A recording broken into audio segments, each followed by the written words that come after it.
Technical support में आपका स्वागत है। माइक्रोमीटर के पार्ट 2 में आपका स्वागत है। आज हम बात करने वाले हैं माइक्रोमीटर का लिस्ट काउंट निकालना।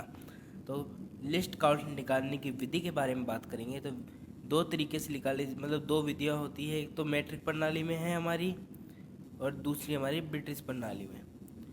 तो मैट्रिक प्रणाली में पहले लिस्ट काउंट कैसे निकालते हैं ये देख लेते हैं। तो जो हमारा आउटसाइड माइक्रोमीटर का लिस्ट काउंट निकालने की विधियाँ देख ले। आउटसाइड माइक्रोमीटर के जो स्पिंडल की थ्रेड की जो पिच होती है वो हमारी होती है 0.50 mm या 1/2 mm।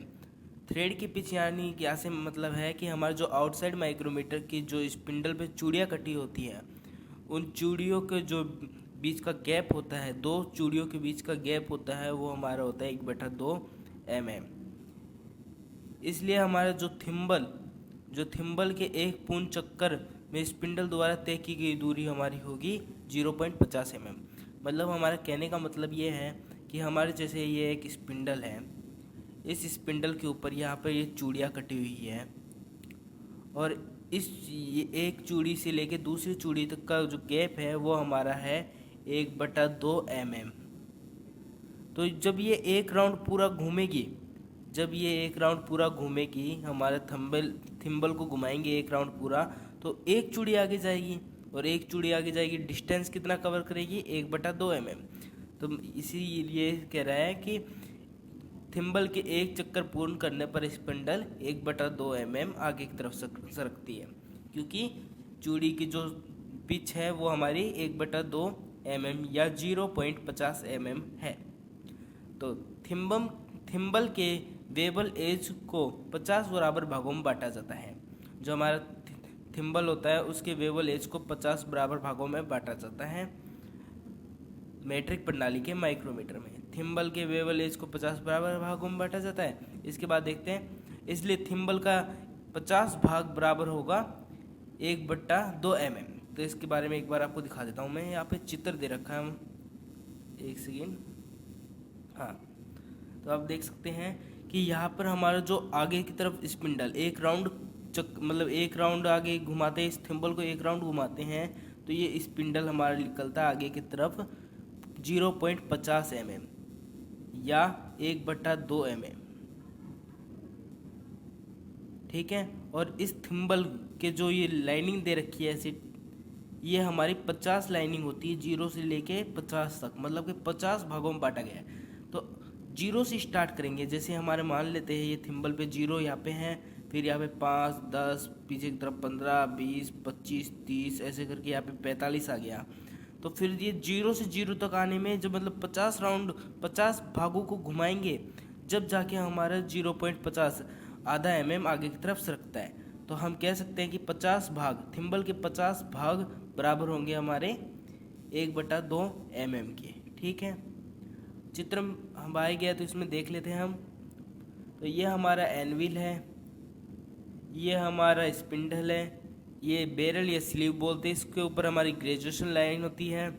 ये थिम्बल है, इसके ऊपर थिम्बल स्केल बनी हुई है। ये हमारा रेचिट है, ये हमारा आउटसाइड माइक्रोमीटर फ्रेम है, और यहाँ पे हमारा आउटसाइड माइक्रोमीटर का लॉक लगा रहता है। इसमें दो प्रकार की त्रुटि आती है, बैकलैश त्रुटि और शून्य त्रुटि।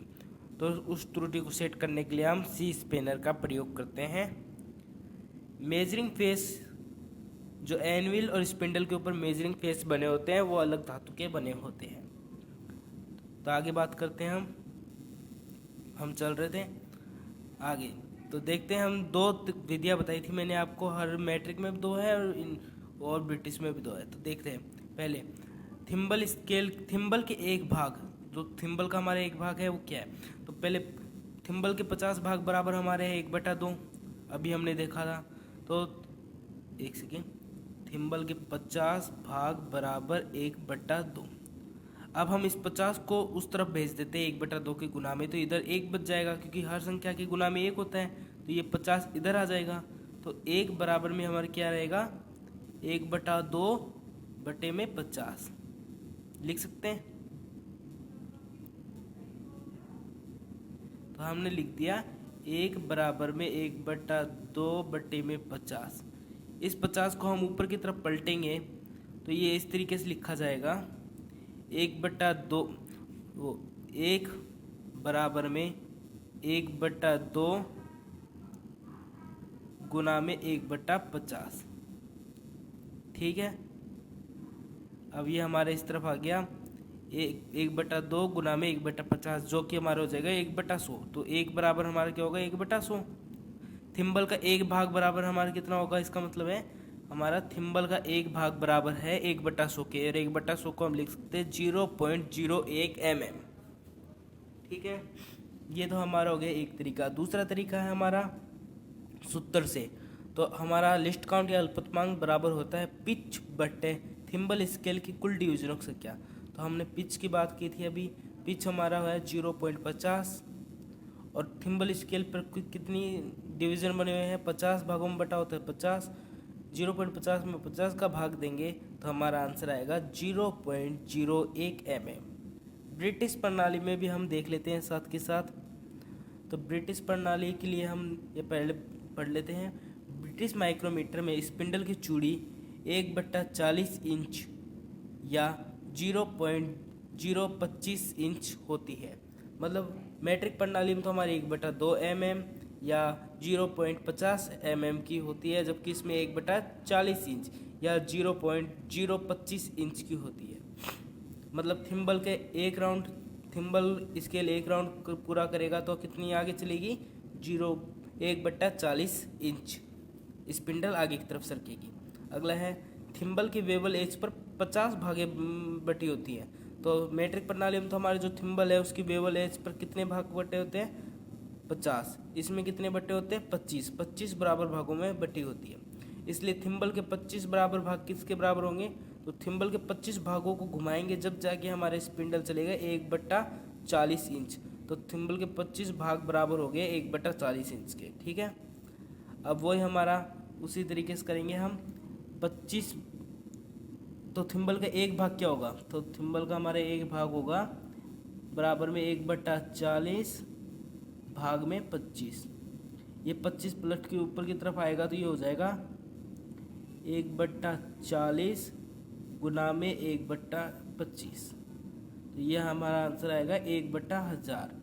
तो थिम्बल का एक डिवीज़न का भाग का मान होगा हमारा 1/1000, जो कि हमारा बराबर होगा 0.001 इंच के। दूसरा हमारा फॉर्मूला वही फॉर्मूला, लिस्ट काउंट बराबर पिच बटा थिम्बल स्केल की कुल डिवीज़नों की संख्या। तो लिस्ट काउंट, तो पिच हमारा दे रखा था इसमें 1/40 इंच या 0.025। तो 0.025 लेंगे तो 25 का डिवाइड कर देंगे, क्योंकि मैंने वो थिम्बल स्केल में 25 भागों में बांटा गया है, तो 25 का डिवाइड करने पे आंसर आ जाएगा। और 1/40 लेंगे तो 1/40 में 1 में 40 का भाग देंगे तो यही आएगा 0.025। इसमें हम 25 का डिवाइड करेंगे तो आंसर आ गया। ठीक है, वीडियो पसंद आए तो वीडियो को लाइक करें, इस चैनल को सब्सक्राइब करें। धन्यवाद।